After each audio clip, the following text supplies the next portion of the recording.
This is the new Audi Q9, and it's the biggest Audi in many, many ways. It's the biggest in terms of height, width, and length. It's over 5.3 meters long, same as a Cadillac Escalade. It's got the biggest cup holders of any Audi. You can tell it's been designed primarily for the American market. The biggest opening sunroof.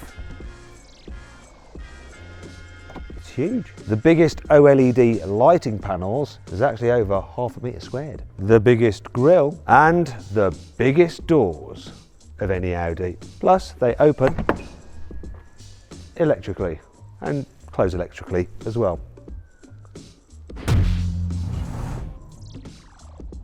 The Q9 is a statement vehicle. It's been designed to look expensive. That's why the panels here at the rear are all smooth, unlike on the Q7 where it's stepped. That's more expensive to do. So too is embedding the Audi badge more flush into the boot lid, unlike on the Q7. But the standout feature is this, look, we have curved LED lighting for the first time on an Audi. That looks really, really impressive. This is also good news. Real exhaust pipes, no fakery here. Looks like Audi has certainly changed its ways, which is a good thing. Moving down the side, you can see just how tall this vehicle is, and it has quite an upright rear pillar to create lots of interior space. Wheel sizes go from 20 to 23s. They are huge. Then as we move towards the front, which takes quite a long time because this car is so long, you'll notice this new grille. It's illuminated, as you can see, with some special LEDs which have consistent lighting throughout, which is a regulatory requirement. You'll probably notice this, the illuminated Audi badge. Now in America, that's perfectly legal. In Europe though, you can't have a badge of that size illuminated because EU regulations would say that is advertising. However, if you don't like this grille because you might think, wait a minute, that looks a bit too much like a Mercedes-AMG grille and I'm an Audi fan, maybe you prefer the more sporty SQ9. And here it is. As you can see, the SQ9 gets a more sporty looking grille with indirect LED illumination. You've got S badging there, a slightly different lower bumper with satin highlights. You get more satin highlights here on the door mirrors and on the roof bars, and if you walk around that way you'll notice the rear track is wider as well. Look, just more aggressive, isn't it? And so is this. Quad tailpipes. These are real. You see, this Q9 has a 4-litre twin-turbo V8 with 590 horsepower. It also produces 800 Newton meters of torque, which is enough to blast this huge SUV from 0 to 60 miles an hour in around 3.6 seconds. That's almost 3/4 of a second quicker than the fastest Range Rover SV you can currently buy. And it's just as quick as Audi's own RS3, which is ridiculous when you think about it. But there's a problem, a big one. We won't be getting it in Europe because of EU7 emission regulations. Only the Americans get to enjoy this. We'll get a 2.9 litre V6 and a diesel, maybe a plug-in hybrid later. Shame. Anyway, all models get Quattro all-wheel drive and an 8-speed automatic gearbox. Air suspension, rear axle steering, though the air suspension on the SQ9 is lower than on this standard car. Seeing as they get the V8, it seems as though America is winning.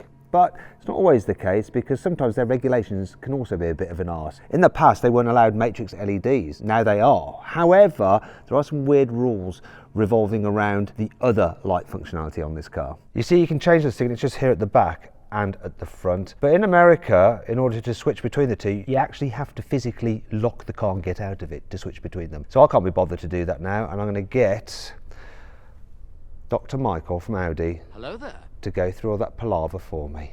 Enjoy.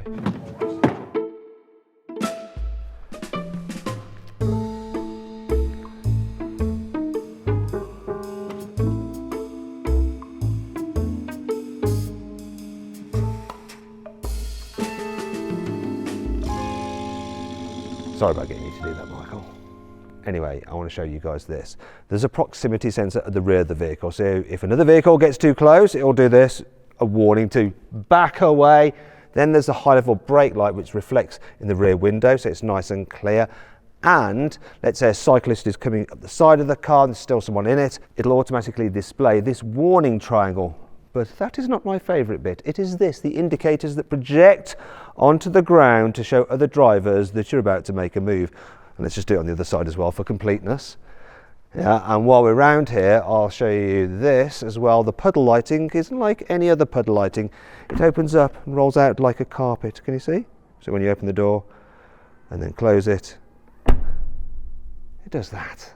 On the inside, the SQ9 has some S features, like look, the S sports steering wheel, S embossed into the headrest, S on the sill, and a red start button. They sort of dropped the ball a bit here, because on the main infotainment screen the car I see is just the normal Q9, not the SQ9. That's quite a responsive system though. It's just a shame you have to control everything through the screen, including the blooming air vents. You have to move them through the screen. Oh great, that's good, isn't it? We love all that. Not the digital driver's display is all well and good, but the layout and the design of it isn't as good as on Audi displays of the past. Quality in here is exceptional though. The materials feel lovely. I like this light interior. You can actually get a wood finish here for the center console. I prefer it than this. I don't know what this is. It's like fake carbon fiber effect. And they've minimized the use of shiny black plastic in areas that you touch. It's only really there and up there as well. You get Audi's new indicator stalk system here. I like it, other journalists don't. I'm not a big fan of the big bezel on the infotainment screen though, and I think it's a bit over screen, this car, with the passenger display. I don't think passengers use those, they just tend to go on their phones. Quality wise, it does feel solid, apart from a few things where you hit it like that,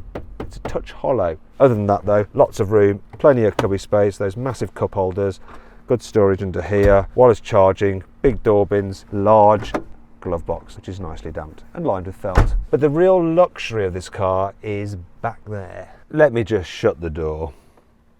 Oh, it's hard work, isn't it? So the seats here in the middle row are exactly the same as in the front, although you do have these armrests, which are very, very nice. And of course you can move them forwards and backwards and recline them. It's so comfy, and there's so much space, so much glass to look out of.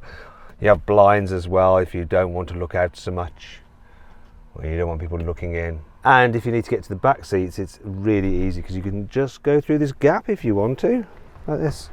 Try not to get this up my bum. Okay, so rear seats, not quite as posh.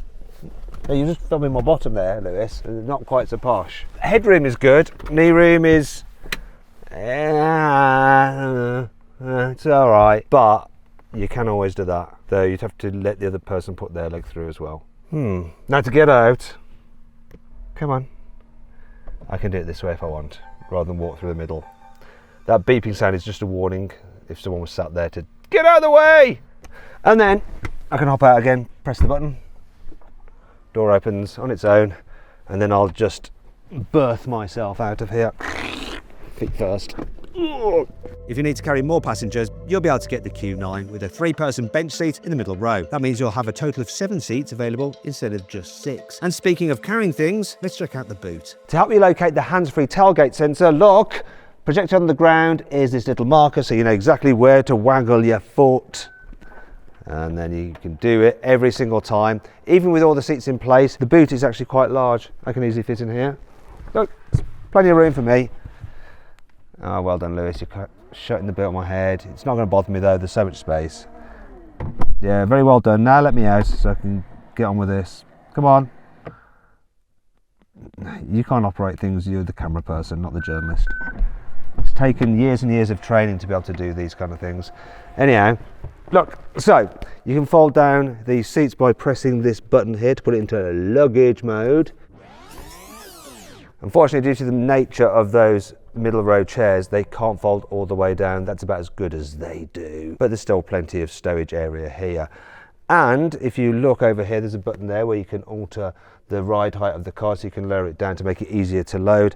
And if you look under here, we have the load cover, and here is a new storage solution that Audi has introduced. So that slides along, and these do that, and I'm not entirely sure what you'd be using that for, but it's new. The Audi Q9 will go on sale in the UK at the end of 2026, and it'll be priced around £100,000.